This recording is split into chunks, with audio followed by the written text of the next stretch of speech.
Israel's fragile coalition falls. The government agrees to dissolve parliament and prepare for another round at the polls. But will a new vote end the political deadlock? I'm Andrea Sankey, and today's newsmaker is Israel.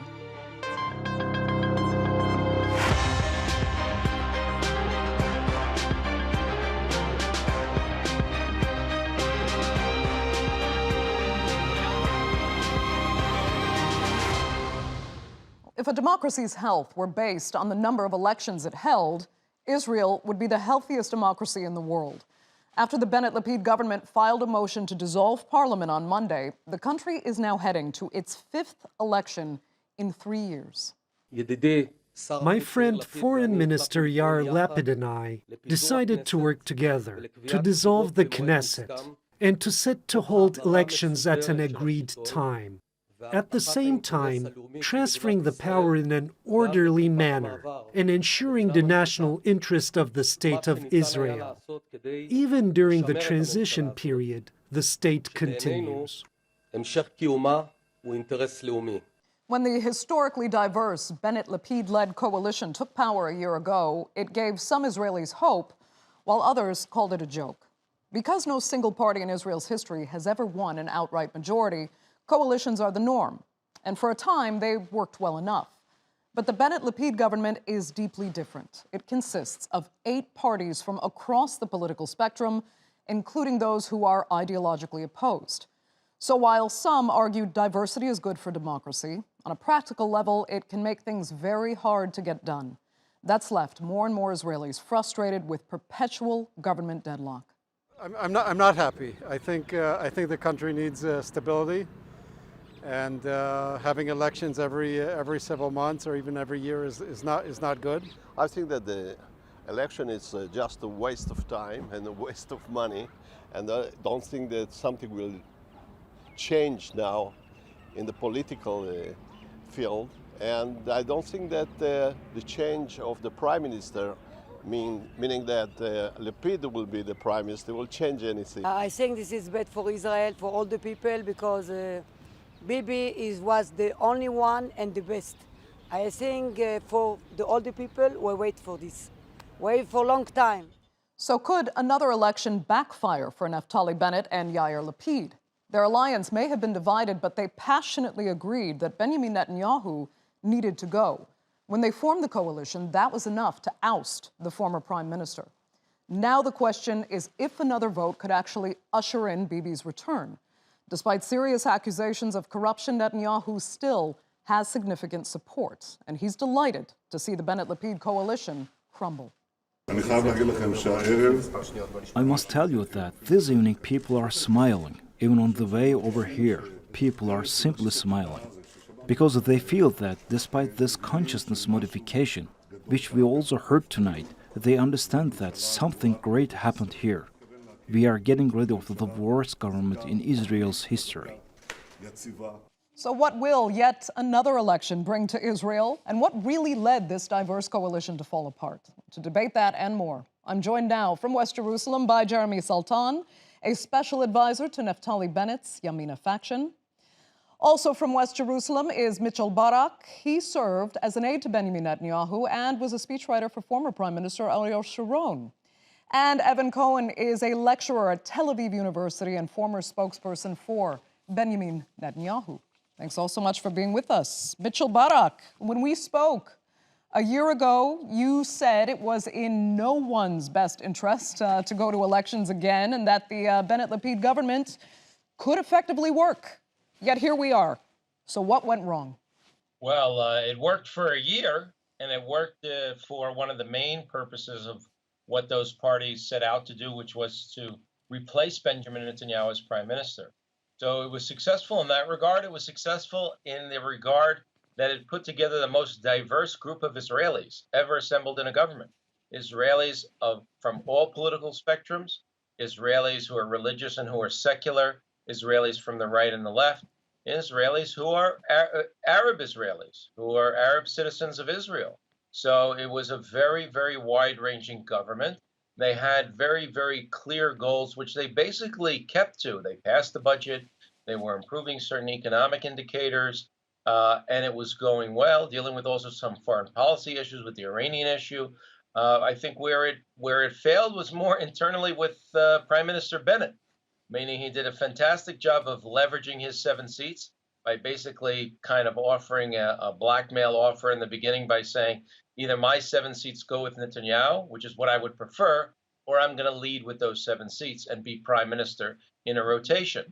So he actually did the rotation, and those 7 seats went down to 6 when the government took office, and now they're down to 4. So had it not been for the prime minister's own political shortcomings in selecting people, maybe, or his inability to lead his own people that he appointed in his party, the government would still be going forward. But it's interesting that you say it's successful based on the fact that they managed to oust Netanyahu. So would you consider it successful if Netanyahu makes a return by October? Well, it is very, very possible that Netanyahu will make a return. But, you know, at the meantime, when this 4th election happened, a lot of the public had been tired of Netanyahu or wanted to replace him. Some of those people may come back to Netanyahu, so I think he has an increased chance. At the same time, some people see that the state of Israel keeps functioning even without Netanyahu, which is something that Netanyahu convinced everyone was not going to happen, that the country was going to fall apart, and it hasn't fallen apart. The only other thing I would like to add is Prime Minister Bennett, I think, did a brilliant political move by basically stepping down and honoring his agreement with Yair Lapid and not rolling the dice and waiting to see maybe he could be the prime minister in the interim during the election. Instead of that, he did a very, very mature thing by honoring the agreement, something that Netanyahu did not do when he had a partnership with Benny Gantz, and Benny Gantz didn't do when he was with Lapid. So I think we see he raises the bar for morality, if you will, for decency, for integrity of Israeli politicians between him and Yair Lapid. So it's going to be a formidable team competing again. But again, it's Netanyahu versus everyone else. Okay. Let me turn to Evan Cohen. I could see a slight smirk on your face. So, I mean, is that a fair assessment, do you think, of what was done right and what wasn't? Look, well, one would wonder if the government were so successful, as we just heard, why it fell apart. Okay? It's not because of Bennett's party that the government fell apart. The reason that the government fell apart was that it was not successful. It basically did not function. They passed a budget. But despite what people think, a budget is probably one of the easiest things to pass because all you have to do is buy people off. And they bought people off very, very efficiently. So the budget did pass. But then what happened ever since the budget passed, they have been having great difficulty doing anything else. All of the ideological platforms of all of the components of the government, and we're not talking about Bennett's party and the left-wing party, every single component of the government was not able to forward their ideological platforms. And what we noticed in the polls, almost immediately after the formation of the government, there was initial euphoria, great, we have a government, we'll have a budget. But then the government started losing ground. And for many, many months, popular support in Israel for the government has basically been suboptimal, to put it mildly. And even now, when one looks at the popular support, one can see that former Prime Minister Netanyahu gets more support from the public than all the other opponents combined. So if you put together Bennett and Lapid and Saar and Gantz and everyone else combined, they get less support than Netanyahu. Unfortunately, that's not the way we elect our prime ministers here in Israel. What we have to do is vote for certain parties. And because Prime Minister Netanyahu's party does not have 51% of the Knesset, we need to form coalitions, but Prime Minister Netanyahu as a person has more support in the Israeli public than all his competitors combined. Now, this government fell apart because it lost popular support. The moment it lost popular support, people in the government began to realize that they would not be re-elected if they continued along these lines. And so one by one, they started withdrawing mainly from Yamina, but not only from Bennett's party. Other parties, too, have seen their members of Knesset withdrawing from the effective support of the government. Okay. I can see you shaking your head, Mitchell, but I do want to get Jeremy into the fold here. Go ahead, Jeremy. I want to get Yamina's perspective on what you've just heard. Look, this was a historic government. This was a government that actually worked for the people. As Mitchell said before, this was the most diverse government. You had Jews, Arabs, religious, secular, immigrants, native Israelis. You had people from the right, the center, and the left. This was a historic government that broke all of the taboos and was able to unite the nation. And yes, we were able to pass a state budget, the first time the Knesset passed one since the last vote in 2018. The normal thing, which we did not have because, unfortunately, we were dragged into 4 elections and now a 5th election over what should have been just one single term because of one man who has decided to keep the entire Israeli political process hostage and not move on. And because of that, we are stuck in the deadlock that we are in today. Despite what was said, you know, it's sort of the previous argument I heard from Evan sort of reminded me of the people crying of the popular vote versus the electoral college. We have a system in Israel, as in the great majority of parliamentary systems, where you must get a majority of parliament. And yes, after 4 elections and even going into a 5th election, it looks very clear that Netanyahu, the opposition leader, does not have any ability to get a majority of parliament. So if I have to go ahead and sum up this year, I look at the economic feats of being able to lower the deficit down to practically 0, lowering unemployment to record levels, being able to have economic growth indicators very high, higher than we saw throughout the 12 years of Netanyahu's previous term. Okay. You top that up with security and diplomatic achievements. This was a very successful year. Okay, let me come back to Mitchell because, yes, we have heard the achievements listed. But still, I'd asked initially what really went wrong. And one theory out there is that it was actually the settler bill that ruined the government's chances of survival. And I'd like you to speak to that if you can. It's, of course, the law that grants that special status to Israeli settlers in the West Bank. Yeah, Go ahead, Mitchell. There's an emergency law that's been going on for 55 years, since 1967, which basically says people that live in the West Bank, in Judea and Samaria, Israeli law is extended to them, and not Jordanian law, because the West Bank belonged to Jordan before that, before Israel was attacked from there. So Israeli law is extended for driver's licenses, for the police, and so forth, for the Israeli citizens that are living there. Every 5 years, the law is up for renewal. It's like a rubber stamp. Everyone votes for it. It passes pretty easily, except those who don't want to vote for it, who, you know, are not in the Knesset or want to make an ideological stand. Ironically, and this is such an irony, is that the parties that opposed it were the prime minister's party, the one who wanted to, you know, annex the West Bank, the one who talks about increasing settlements, even though he was one of the financial architect of the withdrawal from Gaza. He certainly is the, father of many, many settlements and settlers. And for him and the Likud and the right-wing parties to turn their back on it, just in order to bring down the government and to get them to lose this important vote in the Knesset, that's what was caused. They actually turned their back on the settlers. And then what happened is, because at the end of the month, if July 1st comes, there'll be total legal chaos in the West Bank for Israelis. Naftali Bennett met with the legal advisor of the Prime Minister's office, who says there is really no way to change it if the law is not extended by the Knesset, unless Israel is in an election. So that was one of the main things that he made him decide to call elections. So ironically, Naftali Bennett, who everyone is saying is a leftist, went with an Arab party and a leftist party, all of whom basically, except for a few of those members of the coalition, voted to extend it, even though many were ideologically opposed to it. In Meretz and Mansour Abbas's party, this is what he's doing to actually save the settlers at this point. So it's a very, very ironic and cynical move by Netanyahu, and that's what's really bringing about elections at this point. That's the issue, which will make it even more interesting.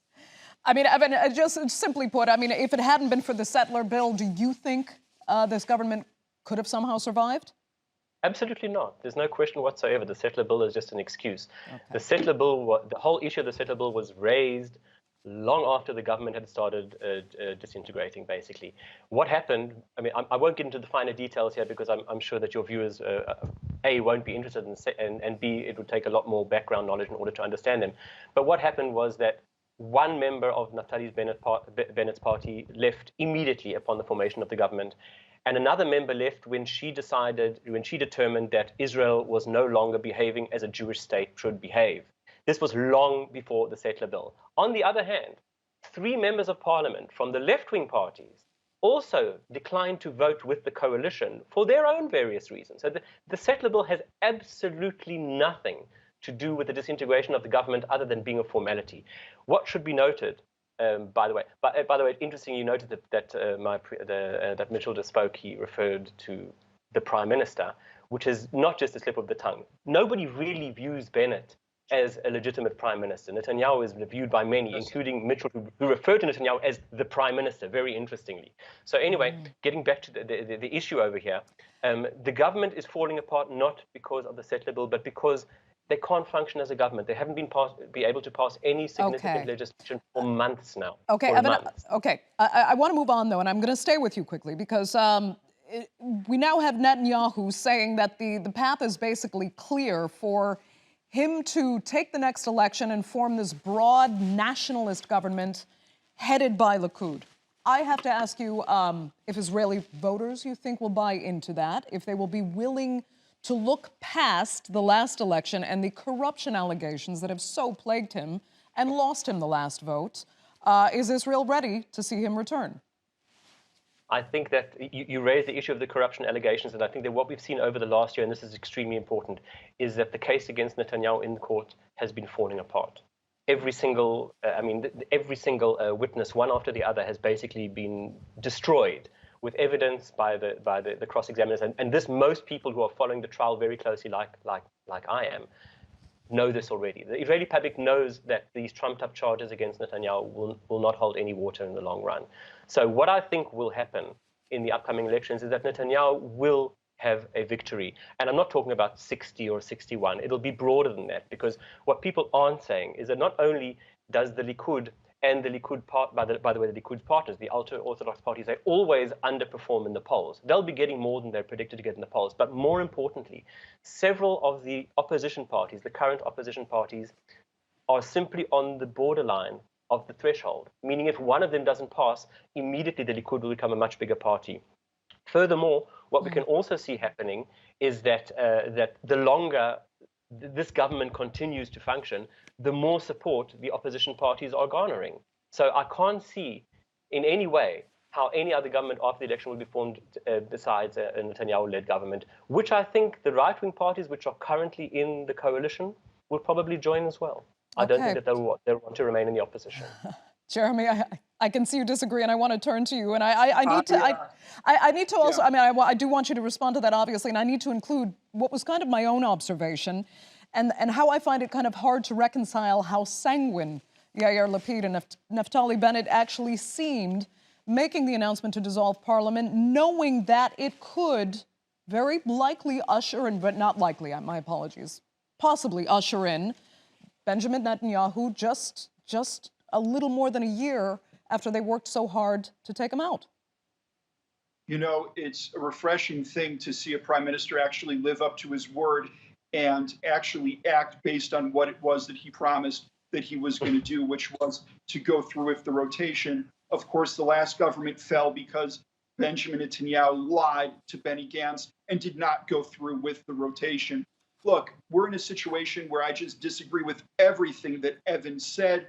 That is just complete propaganda. Number one, this government is falling completely for one reason, and that is the Judean Samaria law. And the second thing is, if Netanyahu is not able to get a majority in 4 elections, there is no reason in common science to expect that he will suddenly, magically be able to get a 5th, in the 5th election, see a different result. The majority of Israelis do not want to see Benjamin Netanyahu as prime minister. That was determined with the last 4 elections.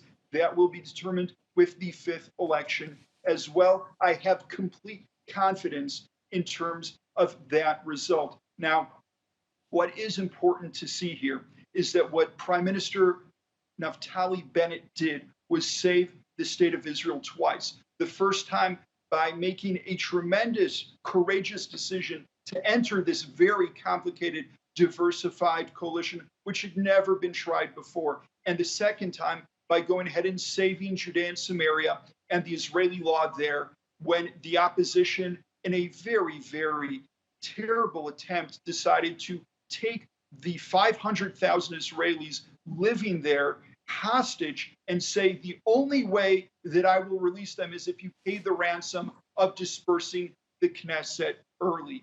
That is exactly the way that things unfolded. And it's very unfortunate because a lot of those 500,000 citizens are actually the constituents. 2/3 of the people living in the settlements voted for the opposition parties. And what they did in this event was completely let them down.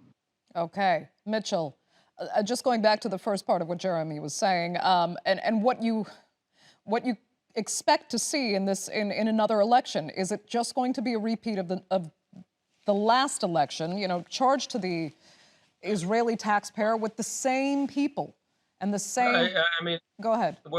I think we're pretty much going to have the same thing. Meaning, I will take issue to what Evan said. I don't think there's a lot of right-wing parties that are ready to go with Netanyahu. Netanyahu is either you like him or you hate him, and there are a lot of people. Most of his enemies, in fact, almost all of his enemies in politics today are people that worked for him or worked with him. There's nobody new on the scene that came out and says, I don't like Netanyahu. It's his former chief of staff. It's his former,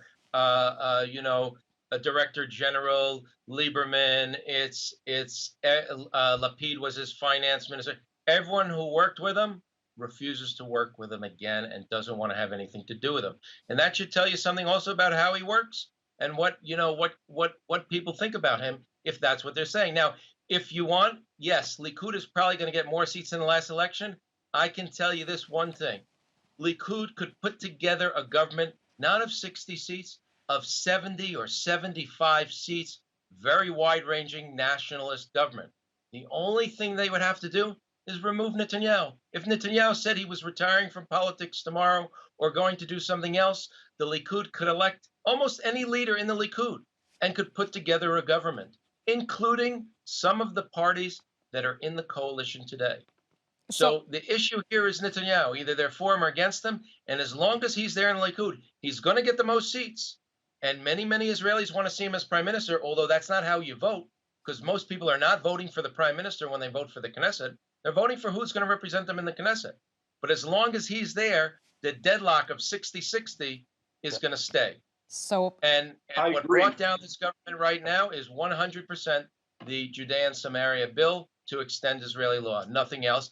And it's because there are certain also Israeli Arab members of Knesset that weren't comfortable voting for it. Just like they're not comfortable, they wanted the nation-state law change. That's really the big problem in this coalition, is how do the Israeli Arabs vote for certain things they don't want and certain things that ideologically they have a problem with. But all of those things were possible to bridge the gap, and they saw the long-term good. And having done polling in the Arab sector, I can tell you 70% of Israeli Arabs either want to join the government, 30%, or 40% support it from the outside and be included. So there's a real movement to get involved in Israeli politics and Israeli society. So this is a step in the right direction. We'll see what the results are from this next election. Okay, Evan, I'll let you respond, to the assessment of the other two panelists here that, Netanyahu is not an asset. He's a liability. Well, something that both Jeremy and Mitchell have repeatedly said again and again, that there's no reason to expect a different result in these elections compared to the previous 4 elections. There's a huge reason to expect a different result, because when Netanyahu started his electoral campaign for the first of the last 4 elections, people had a 10-year experience of Netanyahu as prime minister, and most voters couldn't even remember what it was like to have another government in power, a left-wing government in power. They now know. They have seen what a left-wing government in power can do, how much damage can be caused to our relationships, for example, with Eastern Europe, and not necessarily with Russia. Okay, with Russia, no one's on good terms with Russia today, but I'm saying our relationship with Eastern European countries, and even things like the Abraham Accords, which were running forward. There were 2 more countries which were on the verge of signing. Nothing. Everything has been frozen. So people have noticed. Morocco signed, Evan. Morocco signed. Morocco was on board before the new government was formed. That's nothing to do with it. So Morocco was No, already Morocco on board. signed with under government Bennett. reform, Bennett was the as first prime minister to visit there. Bennett was the first prime minister to Absolutely. visit there. I mean, the Abraham Accords, Netanyahu- nobody needs Netanyahu Netanyahu to use didn't the visit Abraham Gulf Accords. states Let's either. not exaggerate. Let's Netanyahu not didn't visit the Gulf exaggerate. states either. Are you denying the fact that Netanyahu signed the Abraham Accords with 4 Gulf states without visiting Amazing. them? Amazing. Exactly. But it doesn't end with Netanyahu. It doesn't end with Absolutely. Netanyahu. Okay. And the damage, and the Absolutely damage does with not the end. relationship There's with the no Democratic question. Party is There's also no his. question. Gentlemen, I have to There's no apologize. question that it doesn't- Yeah, There's no question. just as things were, just as things were getting heated, we very unfortunate, and we've lost Jeremy. Okay, I am going to have to leave it there. The clock is very much against us, and we're completely out of time now. For this edition of the Newsmakers, I'd really like to thank all 3 of my panelists so much for being with us. I'm sure we'll be talking about this in the very near future again. So thanks all, and our viewers, of course. Remember to subscribe to our YouTube channel. I'm Andrea Sankey. We'll see you next time.